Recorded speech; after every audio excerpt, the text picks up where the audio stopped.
Apesar de ser estudado comumente dentro da esfera do direito eleitoral, as questões dos partidos políticos ou direito partidário por vezes é tido como um ramo independente dentro das ciências jurídicas. Fato reconhecido inclusive pela nossa Carta Magna de 88, onde há a separação no tratar dos partidos políticos e do direito eleitoral. Tal estudo já foi definido como o ramo do direito público que disciplina a formação e o desenvolvimento orgânico dos partidos políticos, bem como as normas atinentes ao seu financiamento e às suas atividades de arregimentação.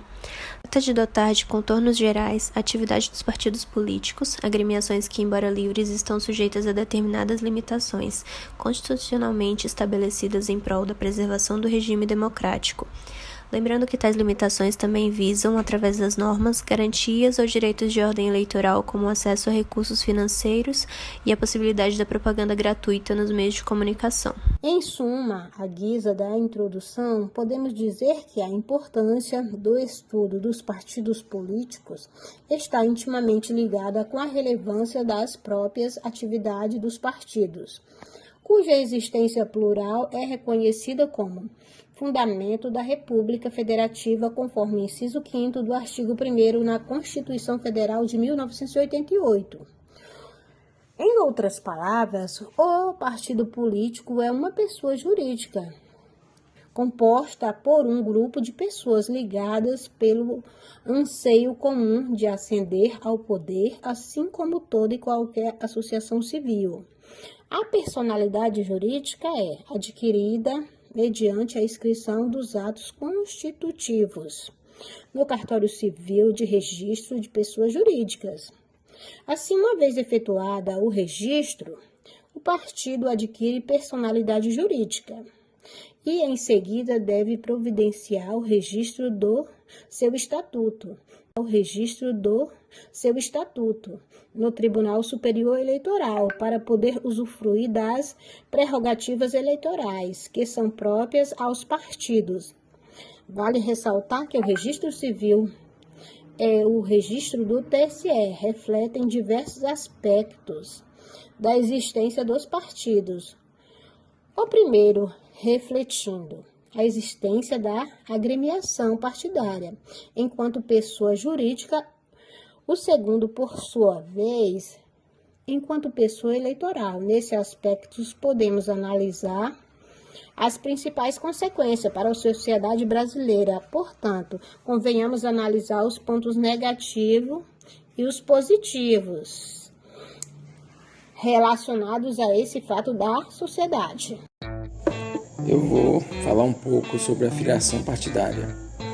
A filiação partidária, ela se encontra com previsão legal no artigo 16 da Lei 9.096 de 95.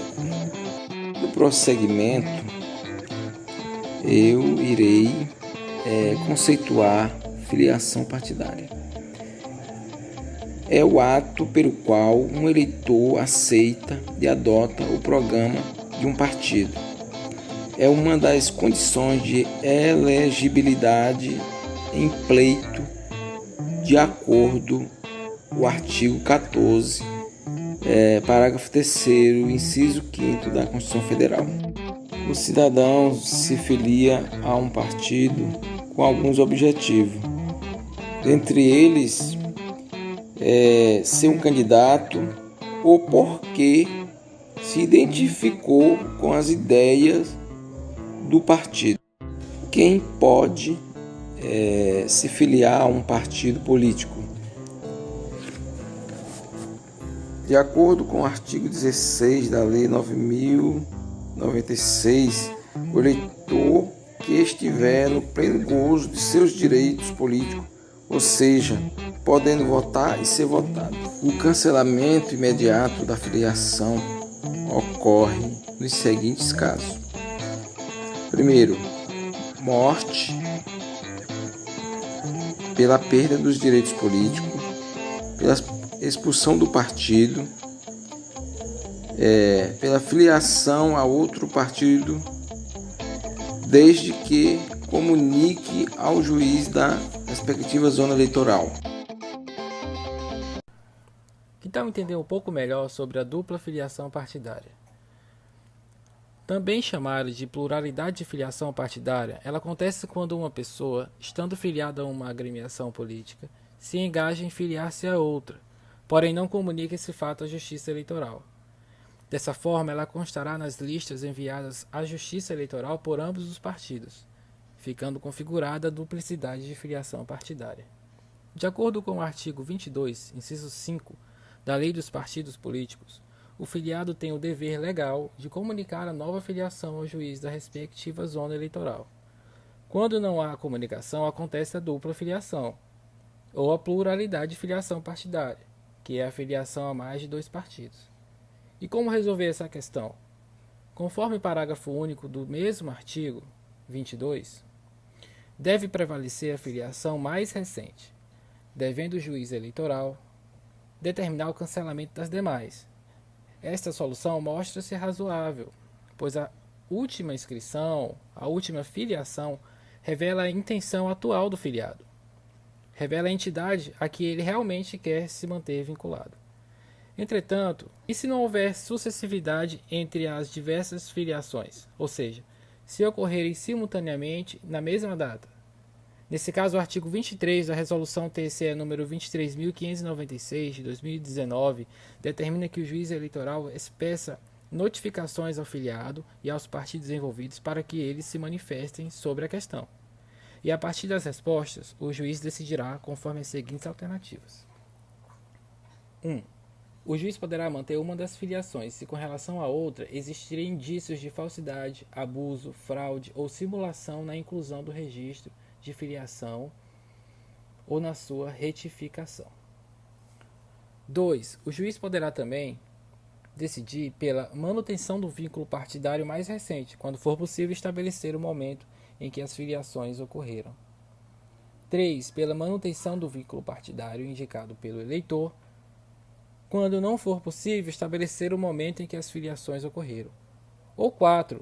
Poderá decidir também o juiz pelo cancelamento de todos os vínculos, quando não for possível estabelecer o momento em que as filiações ocorreram e o eleitor não indicar interesse na manutenção de qualquer um dos vínculos partidários. Você sabe o que é janela partidária?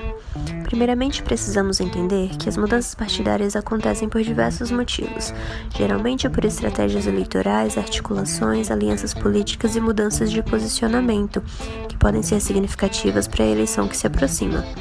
Tanto é que as movimentações servem como termômetro das candidaturas, orientando qual a leitura que cada parlamentar faz do panorama eleitoral e das pesquisas de intenção de voto.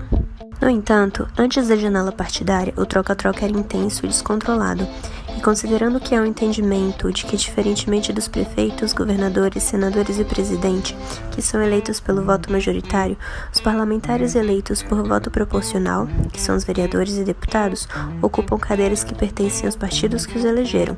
Tendo em vista tudo isso, o TSE foi levado a editar uma resolução com a intenção de mitigar essas trocas, permitindo que o partido de origem entrasse na justiça para cassar o mandato do candidato que o deixou sem justa causa, e exigir que o restante do mandato fosse exercido pelo suplente, tendo sido caracterizada aí a infidelidade partidária.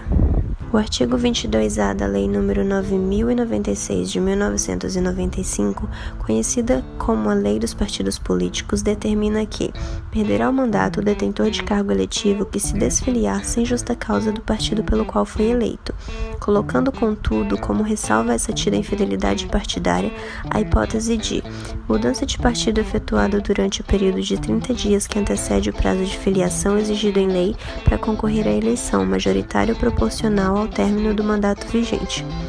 Entendemos então que a tal da janela partidária nada mais é que o prazo de 30 dias que ocorre 6 meses antes do pleito para que esses parlamentares possam mudar de partido sem perder o mandato. O período faz parte do calendário eleitoral desde que foi regulamentado pela reforma de 2015 e está previsto também pela Emenda Constitucional número 91 de 2016. Vale destacar que em 2018 o TSE decidiu que só pode usufruir da janela partidária a pessoa eleita que esteja no término do mandato vigente, ou seja, vereadores só podem migrar de partido na janela destinada às eleições municipais e deputados federais e estaduais na janela que ocorre 6 meses antes das eleições gerais. Para além dessa regra, há também algumas hipóteses em que é permitida a troca de legenda com base na saída por justa causa. São elas a criação de uma nova sigla, fim ou fusão do partido, desvio do programa partidário ou grave discriminação pessoal.